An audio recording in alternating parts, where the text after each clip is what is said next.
হুঁশিয়ারি উচ্চারণ করতে চাই যে রাজনীতি বিশ্ববিদ্যালয় ক্যাম্পাসে হুমকির বদলে উৎপাদন করে, যেই রাজনীতি প্রিয় শিক্ষাঙ্গনে খুনের বৈধতা উৎপাদনের চেষ্টা করে, সেই রাজনীতির জায়গাগুলো শিক্ষাঙ্গনে হবে না।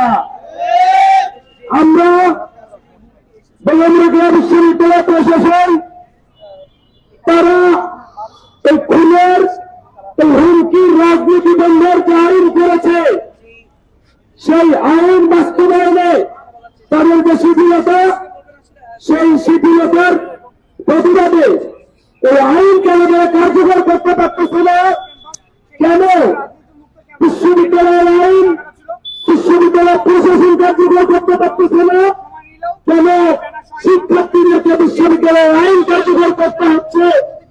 সেই ব্যাপারে বিশ্ববিদ্যালয় প্রশাসনের কাছে আমরা জবাবদিহি চাই।